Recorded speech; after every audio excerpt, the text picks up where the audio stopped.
what for you makes an outcome good or bad? And feel free to break that down, define things as you want. And how do we determine what is good and acceptable in society? Here is where I may disappoint you and potentially excite Mr. Shapiro in that I don't have a good answer to that question. Okay. In that, obviously, attempts have been made for a long time to ground good outside of God. I must say that similarly to rehash the same theme, I think there are issues with grounding good in God as well. I don't think that removes the problem.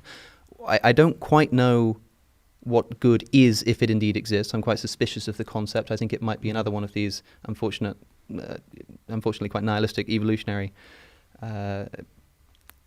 sort of illusions of a sort.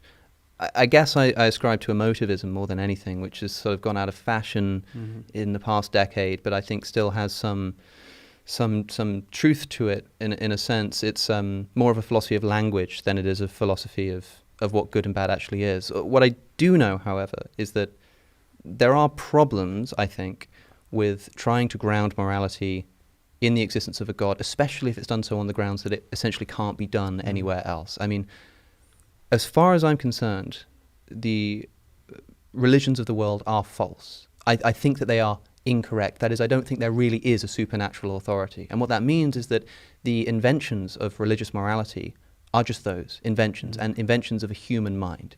Now, if you have a human morality that recognizes that it is essentially a series of compromises between the history of mankind trying to get along with each other on a planet, then what happens is sometimes these ideas and these philosophies rub up against the real world, and we can adapt them as necessary. Now, there is a deep problem with this, and that is, if I meet a man who wants to kill me, or a friend, and he says that he doesn't believe in God, there's very little I can do to talk him out of that, except I can threaten him with legal sanction, I can threaten him with moral reproach, exclusion from the moral community, but there's not much more I can do.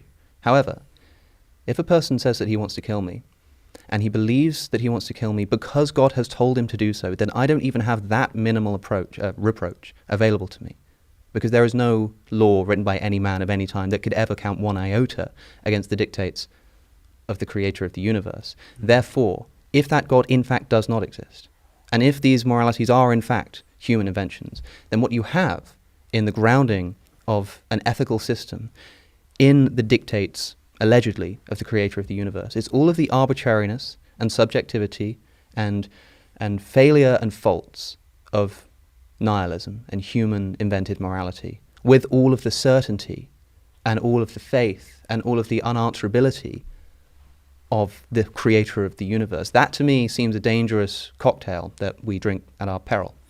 So many things there, and so much that you're saying is quite brilliant. I actually thought you were going in a different direction with that last example, which I'll explain in a second. So to start with the very beginning, obviously the idea of right and wrong. So there are many problems with the motivism. Alistair McIntyre does a good job sort of breaking down the problems with the motivism.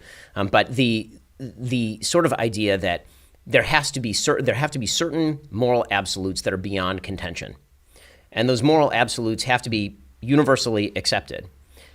You can ground that, I suppose, in a sort of descriptive universe. The problem is that, to go back to your example, which again I think is a really interesting one, if a man comes to kill me, I think the real question of religion versus non-religion in the utility sphere here is it more likely that a man is going to come to kill you being a devotee of a religion that says that he must kill you, or is it more likely that a man is going to kill you out of self-interest because he is not a devotee of a God who says that killing is wrong?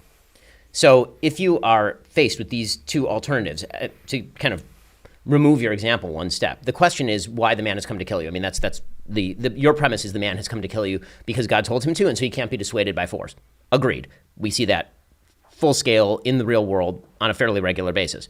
It is also true that over the course of human history, men have come to kill one another on the basis of self-interest in extraordinary amounts of the time. Tribal self-interest particularly, having no particular relationship with God, just the idea that I want to kill you over territory, I want to kill you over resources, I want to kill you because you're not a member of my immediate kin family, or because you killed a member of my kin family, and so in revenge I need to kill a member of your kin family. The entire to borrow from your language, the entire sort of evolution of religion on a utility basis would have been to create moral absolutes that are applicable more broadly than to you and your friends. Any morality that can be created on an individual level is inherently dangerous because you can immediately graft that morality onto your personal self-interest. The entire purpose of religion, whether you want to ground that in evolutionary brain functionings or whether you want to ground that in revelation, the entire purpose of religion on a utility level is to remove morality from the purview of my special interest and to say, here are things that I cannot do, even if they are in my interest, because there is a higher power that says I cannot do these things. I think that a society that does not have these moral absolutes is in deep trouble. A society that refuses to say that there are certain absolutes that cannot be crossed under any circumstances that are universally applicable, it reduces things that we all take for granted, like equal justice before the law, like the idea that the law is supposed to equally apply to everybody, whether they're a member of your family or whether they're not. And there are broad cultural differences in these questions. I mean, to pretend that all human societies have equality under law is obviously not true. It's not even remotely true, actually. There's a very good book called The Weirdest People in the World, all about the idea that we in the West have this sort of ethnocentric view of ourselves where we think everybody thinks like people in the West, but the truth is that because we are Western educated, industrialized, rich and democratic, we have particular views of the world. Those views are drawn from a particularistic tradition. That particularistic tradition is biblical in nature. I mean, it is Judeo-Christian in nature, even if you're just describing European society or American society historically speaking. So the kind of removal of God from the equation, your suggestion is that God makes a person impervious to countervailing responses. And my answer is yes, God does make a person impervious to countervailing responses, including the evils of one's own heart, if you truly believe that God is standing above you, telling you not to do that thing. And again, social science tends to bear this out. People who believe that God is above them tend to give more charity, for example. People who tend to live inside religious communities, within the religious community. And I'm not going to pretend that I think all religions are equivalent in their truth propositions, because I don't. I mean, if I did, I wouldn't be wearing a yarmulke, right? So that's just what it is. Inside religious communities, a lot of social bonds and a lot of social frameworks are built on the basis of this shared belief system. In other words, diversity itself, self-interest, cannot always check self-interest, and it tends to tear apart societies and communities unless there is an orienting goal. That orienting goal traditionally has been performed by church. It's been traditionally performed by the idea that you are serving God together. And because of that, people build these social bonds, including the institutions of police, for example, to prevent people from killing each other, because we now all agree that killing is wrong, and so we ought to have a third party that we can actually give the power to stop that killing. So again, I think that the question of utility here is one of whether you think that the chief danger is that people are going to believe in a God who tells them to kill in God's name, or whether you think that the chief danger is in man's own heart, and that man is going to be driven by his own self-interest to commit murder and then call it something else.